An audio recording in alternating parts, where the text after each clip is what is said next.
Oke, selamat sore. Kali ini saya berada di Jalan Gemblongan, tepatnya di depan kantor PLN UPJ Surabaya Utara.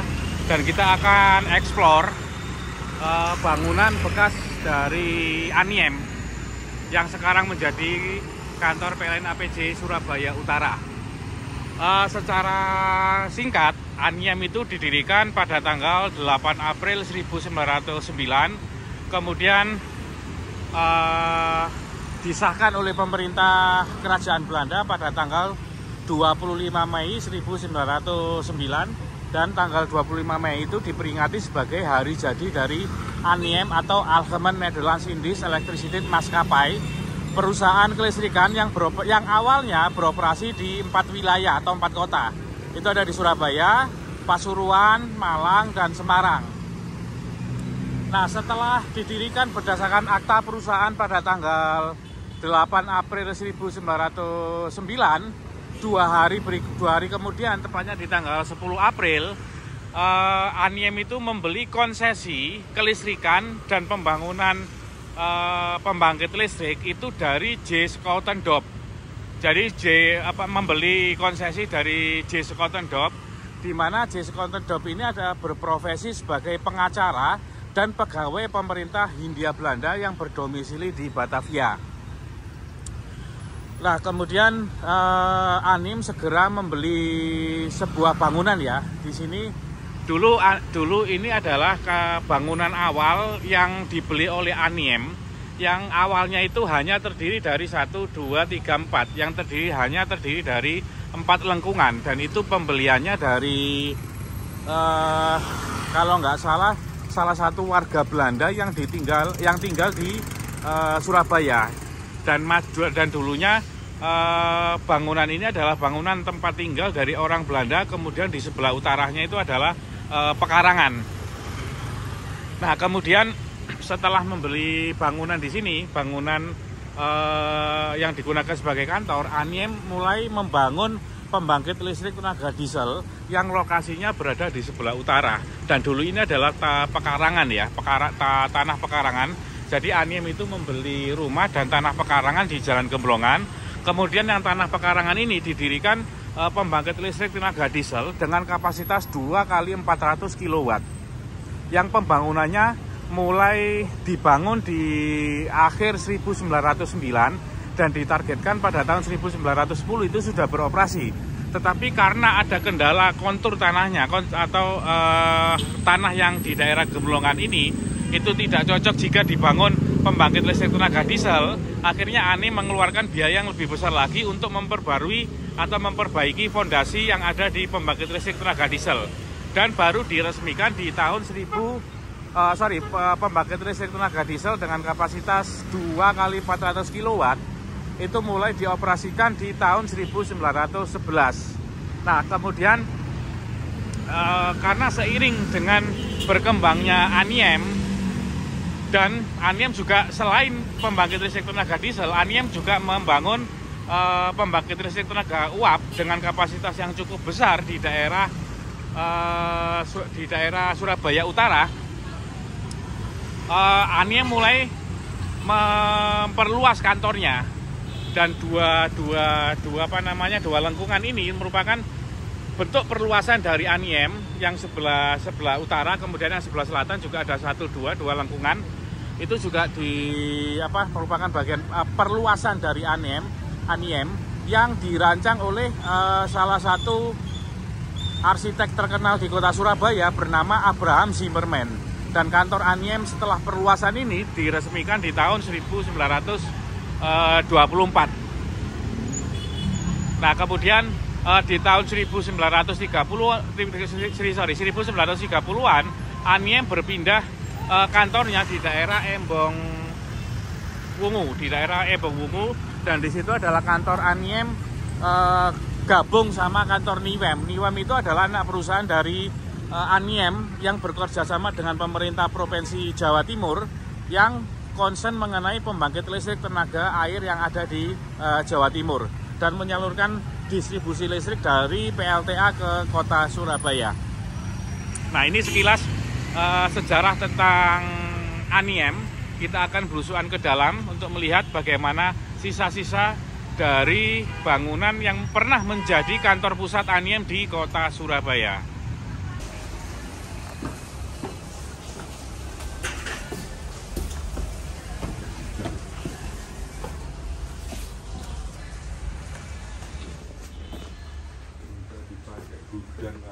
Oh ini ya Pak ya.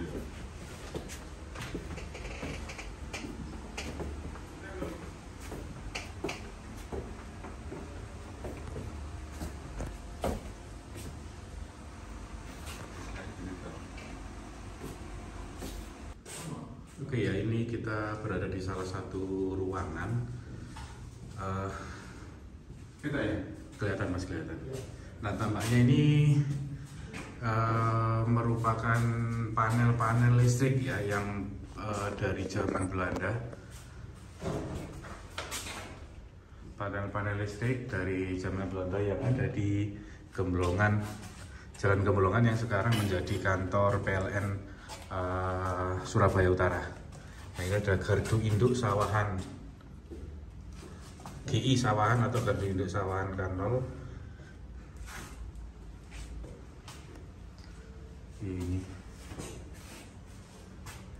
Ini loh, ini apa bagian belakang panel-panel tadi.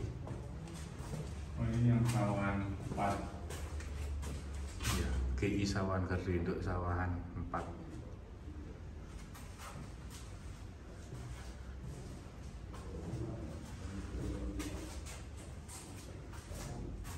Oh, ini belakangnya itu Mas ya, iya. Panel depan itu ya. Panel depan tadi yang warna hijau ya.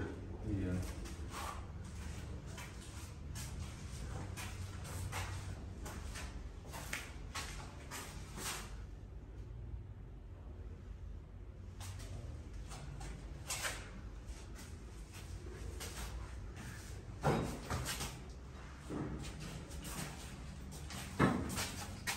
Buntu ya?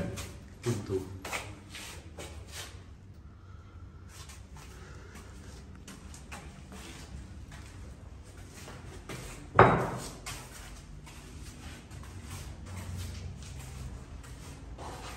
Ini salah satu ruangan ya, salah satu ruangan yang ada di sisi utara, sebelah utara, bagian belakang dari kantor PLN APJ Surabaya Utara. Atasnya langsung. Kenapa? Oh iya. Ini dulu juga kayaknya daerah sini bekas ada ini Mas apa? Pembangkit listrik tenaga diesel kapasitas 2 kali 400 kW. Nah ini aja juga rilis Afgestel tanggal 17 Februari 1940. Rilis ini tahun berapa nih?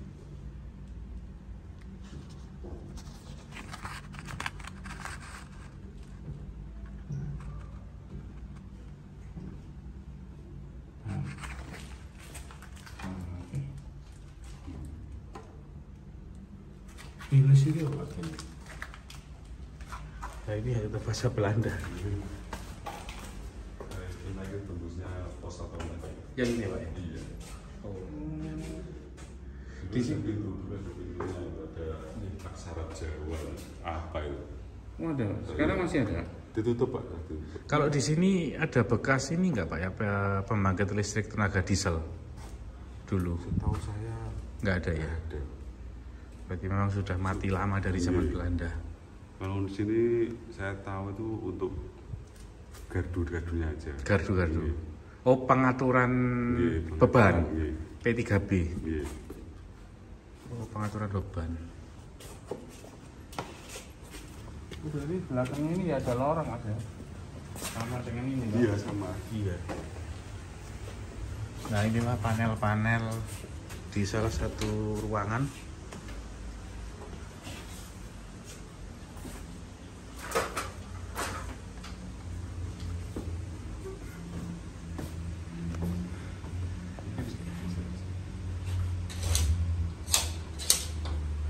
Udah nggak bisa kebaca ya, apa namanya, instrumennya apa saja Pak di sini.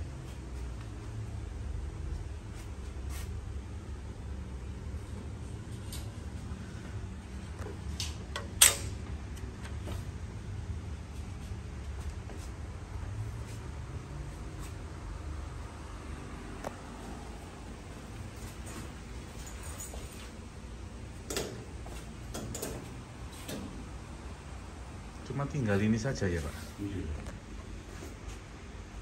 Pembangkitnya dulu di mana Mas? Yang diesel-diesel itu ya?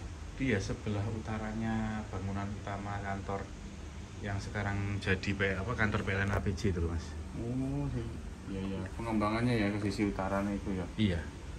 Yang lorong ini Pak, lorong yang ke PLN mana? Lorongnya di bawah ini loh. Oh tadi ya? Enggak, yang ini loh. Ini pojok ini kan ada itu yang masuk. Oh, Nah, itu loh. ini ada kayak lorong. Dua Pak, sana tembus sana. Ini Iya, tembus iya. ke PLN yang tembus ke mana? Yang tembus ke mana ke kunjungan atau mana? Sudah ada yang pernah nyoba untuk melewati Pak? Oh ini pada bangunan lorong ya? Ya itu masuk. Nyambung ke PLN yang Embong Trengguli itu ya? Katanya kayak gitu ceritanya. Nah ini ada apa namanya? Kayak semacam lorong. Jauh loh dari sini, dari Jalan Tunjungan ke Embong Trengguli. Jauh banget. Berapa kilo? Sekitar 3 kiloan Mas? Iya sekitar Enggak sampai sih. 2 kiloan. Dua setengah Pak, 2 Iya, kiloan lah. Dari sini sampai TP itu sekitar 900 meter, 1 kilo. Ya paling 2,5 lah, 2 kilo. 2,5 kilo ya. Masuk. Ada lorong yang menghubungkan antara kantor Aniem yang di Jalan Gemblongan dengan kantor Aniem yang ada di Jalan Embong Trengguli ya. Embong Wungu apa? Embong Wungu apa Embong Trengguli ya Pak? Embong Trengguli ya. Ada lorong. Itu kantor PLN-nya Jawa Timur. Nggih, Wilayah Jawa Timur. wilayah Jawa Timur. Sudah pernah ada yang nyoba nggak Pak lewat lorong sini? Enggak pernah Pak. Enggak pernah ada. Soalnya kan sekarang banyak bangunan baru kan. Iya, takutnya ada yang pancang iya, bawahnya pondasinya, pondasinya. Apalagi kan cukup untuk satu orang ya. Ini ya untuk lorongnya. Nggih. Berdiri ya nggak bisa. Oke, ini salah satu ruangan ya yang tadi kita sudah masuki. Terdapat banyak panel-panel listrik dan ini panel-panel ini bikinan Belanda dan memang di sebelah utara kantor PLN yang di Gemblongan ini dulunya adalah pernah dibangun pembangkit listrik tenaga diesel dengan kapasitas 2 kali 400 kilowatt.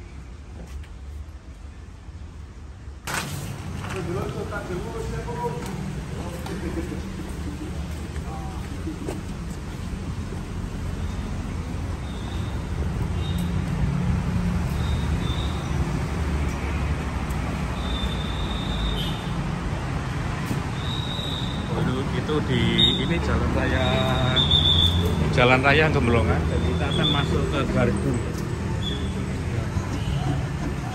ke salah satu gardu yang ada di sebelah utara.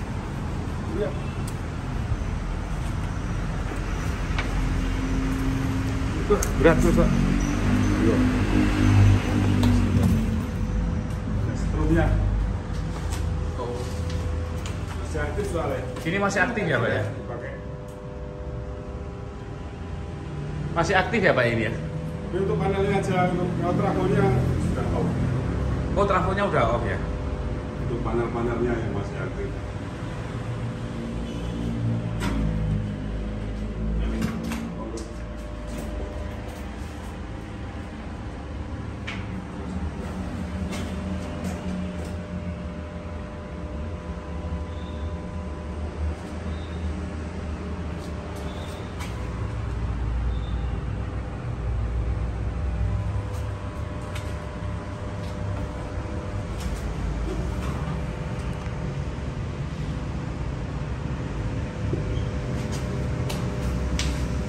Kalau yang atas itu apa Pak ya?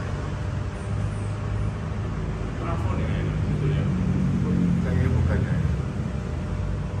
Ada. Kalau mau Oh, lihat meter-meteran yang lama itu di mana Pak? ada.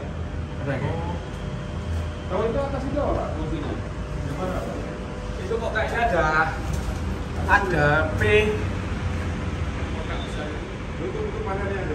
Oh, ini Mas. Ada P Ahmad Jais sama P Gemblongan panel. Panel Ahmad Jais sama panel Gemblongan.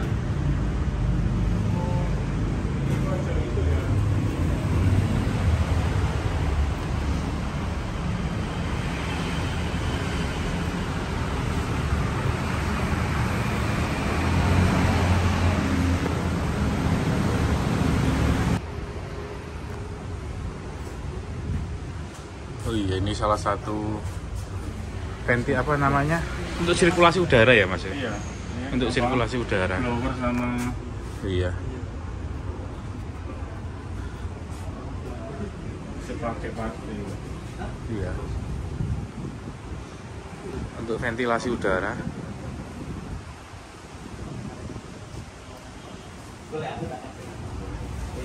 Oh iya,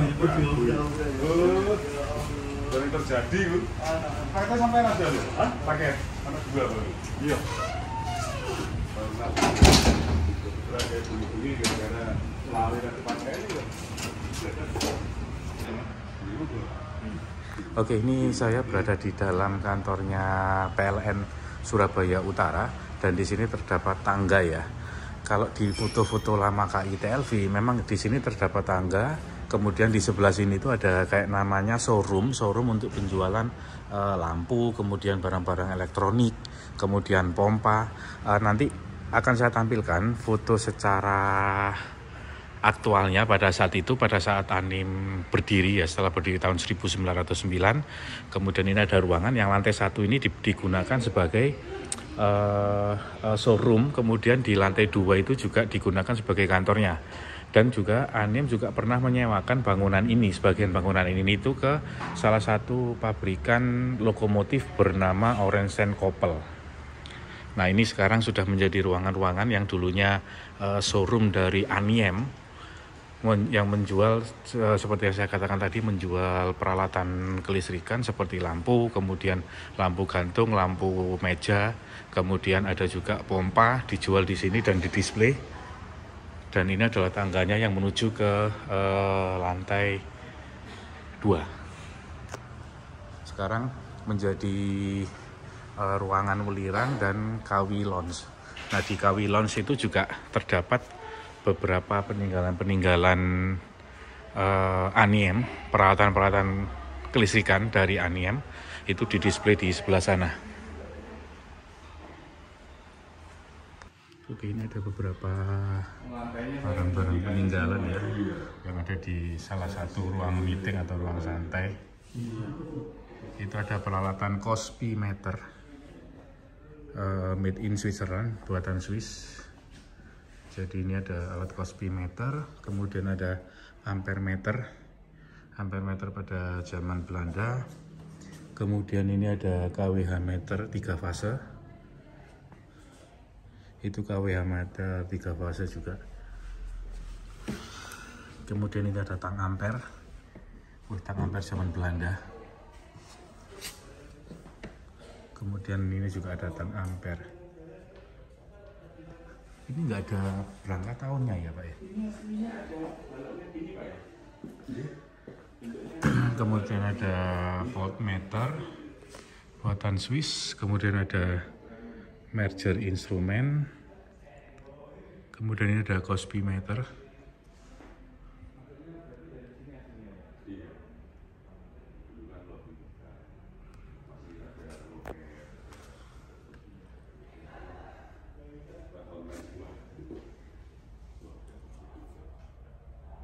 itu ada ampermeter juga,